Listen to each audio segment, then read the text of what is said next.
अब तक हमने देखा कि रात के अंधेरे में चुपके से सचिन देविका से माफी मांगने जाता है, लेकिन देविका कहती है, सचिन, मेरे लिए सबसे बड़ी चीज मेरा आत्मसम्मान है, इसलिए मैं तुम्हें माफ नहीं कर सकती। अब तुम यहां से जा सकते हो। देविका, एक बार मुझे मेरे बच्चे से तो मिलने दो। मैंने अभी तक उसे देखा भी नहीं है। कौन सा बच्चा सचिन? वही बच्चा जिसे तुमने और तुम्हारे बाप ने अपने घर के अंदर तक नहीं घुसने दिया। आज अचानक बच्चे की याद कैसे आ गई? देखो सचिन, चले जाओ यहां से। मेरे बच्चे के सामने और मेरे सामने फिर कभी मत आना। सचिन जब घर जाता है तो घर के सभी आदमी उसे डांटने लगते हैं। इतनी रात को कहाँ गया था सचिन? देविका से माफी मांगने। तुझे शर्म नहीं आई अपनी बीवी से माफी मांगते हुए? घर की इज्जत का कुछ ख्याल है कि नहीं? लेकिन चाचा जी, आखिर अपनी ही पत्नी से माफी मांगने में कैसी शर्म? लो जी लो, नवाबजादे पूछ रहे हैं कि कैसी शर्म। अरे मुझे अभी तक यह समझ में नहीं आता कि देविका तेरी पत्नी है या तू देविका की पत्नी है। जीजा जी, पति पत्नी एक समान होते हैं और माफी मांगने से कोई छोटा बड़ा नहीं होता। काश मैंने पहले अपनी पत्नी का साथ दिया होता। आज मैं आखिरी बार आपको समझा रहा हूं कि आप सब भी अपनी पत्नियों से माफी मांग लो। देविका ने तो मुझे माफ नहीं किया, शायद माँ, चाची, भाभी और दीदी ही आप सबको माफ कर दे।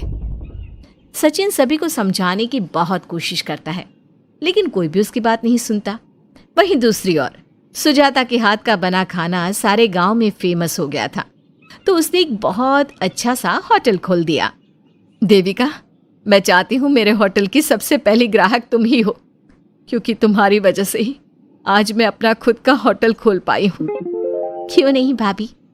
लेकिन भाभी, आपको अब अपने होटल में ना सिर्फ इंडियन खाना बनाना है, बल्कि इटालियन, चाइनीज और फ्रेंच खाना भी बनाना होगा। सुजाता सभी औरतों को अपने होटल का खाना खिलाती है। खाना खाने के बाद कम्मो कहती है, अरे बहू, इतना अच्छा खाना तो मैं भी नहीं बना सकती। तू तो वो हो गई, क्या कहते हैं उसे? मास्टर शेफ चाची जी। हाँ, मास्टर शेफ। बहू, अब तेरा होटल चलेगा नहीं बल्कि दौड़ेगा। हाँ बहू, तूने सच में खाना बहुत स्वादिष्ट बनाया है। अब वीना बेटी, तुझे क्या करना है? अपना बुटीक कब खोलेगी? माँ, कल ही कर देती हूँ।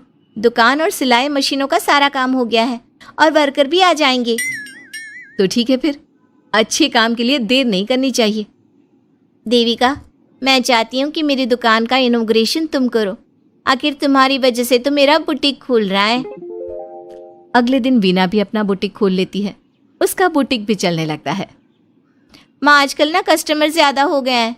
बुटीक में जो वर्कर है वो वर्कर कम पड़ रहे हैं। मुझे और वर्कर की ज़रूरत है। बेटी, गांव में तो तुझे कोई मिलने से रहा। अच्छे वर्कर तो शहर से ही मिलेंगे। हमें भी कुछ लोगों की ज़रूरत है जो हमारे बर्तन शहर ले जाकर बेच सके। देविका बहू, अब तू ही कुछ कर। ठीक है माँ जी, मैं अपने पापा से बात करती हूँ। वो अखबार में इश्तिहार दे देंगे तो कई वर्कर आ जाएंगे। कम्मो और विमला के बनाए बर्तन भी दूर दूर तक बिकने लगे। सभी औरतें देखते ही देखते बहुत फेमस हो गई। अब देविका ने गांव में अपना स्कूल भी खोल लिया। सभी गांव की लड़कियां स्कूल जाने लगी। एक दिन देविका ने सभी से कहा, माँ जी, मैंने स्कूल तो खोल लिया है और गांव की लगभग सारी लड़कियां भी आ रही हैं, लेकिन कल से आप सब भी आएंगी, गांव की सभी औरतों के साथ। देविका बहू, कैसी बात कर रही है तू? इस उम्र में हम स्कूल जाते हुए अच्छे लगेंगे क्या? माँ जी, पढ़ने की कोई उम्र नहीं होती और आप सबको मैंने कितना कुछ तो सिखा दिया है। अगर आप सब स्कूल पढ़ने आएंगी तो इससे गांव की सभी औरतों को हिम्मत मिलेगी। लेकिन बहू, अब हमें पढ़ने की क्या जरूरत? अब तो हम बूढ़े हो गए हैं। चाची जी, जरूरत है पढ़ने की, और पढ़ने की कोई उम्र नहीं होती। अब देविका लड़कियों को पढ़ाने के साथ साथ गांव की औरतों की शिक्षा पर भी ध्यान देने लगी। कुछ दिन में घर की सभी औरतों के बारे में राज्य के बड़े बड़े मंत्रियों को पता चला और वो सीधा उनके गांव उनसे मिलने पहुंचे। देविका जी, आपकी वजह से पूरे गांव का नाम रोशन हो गया है। जगह जगह आपके घर की सभी औरतों की तारीफ हो रही है। हाँ देविका जी, आप सभी के बारे में सुनकर हम अपने आप को रोक नहीं पाए और आपसे मिलने आ गए। देविका जी, हम आपको और आपके घर की सभी औरतों को सम्मानित करना चाहते हैं और आपके स्कूल के लिए डोनेशन भी देना चाहते हैं। इस तरह मंत्री और गांव के सभी लोग देविका के साथ साथ उसके घर की सभी औरतों को प्रतीक चिन्ह देकर, फूलों की माला पहनाकर और शॉल देकर सम्मानित करते हैं। इसके अलावा देविका के स्कूल के लिए भी बहुत पैसा देते हैं। जिस पंचायत ने देविका के खिलाफ फैसला सुनाया था, उस पंचायत को अपने फैसले पर आज पछतावा हो रहा था। उधर घर के आदमियों की हालत और भी खराब हो रही है। बापू, चाचा जी, अब सचिन ने आपको समझाया था कि सबसे माफी मांग लेते हैं, तब आपने हमारी बात नहीं सुनी। अब देखिए, सभी का राज्य में कितना नाम हो रहा है। खुद मंत्री जी उनको सम्मानित करने आए हैं। बापू, मोहन और सचिन ठीक कह रहे हैं। हमारी हालत तो दिन पे दिन खराब होती जा रही है। ना तो हम घर का कोई काम कर पा रहे हैं और ना ही बाहर का। तुम लोग ज़रूरी बात सबसे आखिर में बताते हो। ये बात तुम लोग पहले भी तो बता सकते थे। भैया, हमें सबसे माफ़ी मांगनी चाहिए और सबको यहाँ बुला कर लाना चाहिए। ठीक है, तुम सब यही चाहते हो तो चलो, आज ही घर की सभी औरतों को घर ले आते हैं। घर के सभी आदमी चल देते हैं सभी औरतों से माफ़ी मांगने के लिए। जैसे ही वो औरतों के पास पहुंचते हैं, सभी हैरान हो जाती हैं। कम्मो, ये सब यहाँ क्यों आए हैं? पता नहीं, लगता है आज फिर झगड़ा करने आए हैं हमसे। अगर आज कल्याण ने मुझे कुछ बोला तो इसे छोड़ूंगी नहीं मैं। मैं भी नहीं छोड़ूंगी मोहन जी को। ना इनका भरता बनाया तो मेरा नाम भी सुजाता नहीं। शांत रहो आप सब, देखने तो दो क्या कहते हैं। सभी आदमी अपनी अपनी पत्नियों से माफ़ी मांगते हुए कहते हैं, कम्मो, मुझे माफ़ कर दो, मैं तुम्हें घर ले जाने आया हूँ। तुम्हारे बिना घर बहुत सुना लगता है विमला, घर चलो। सुजाता, मैंने जो भी तुम्हारे साथ किया उसके लिए मैं बहुत शर्मिंदा हूँ।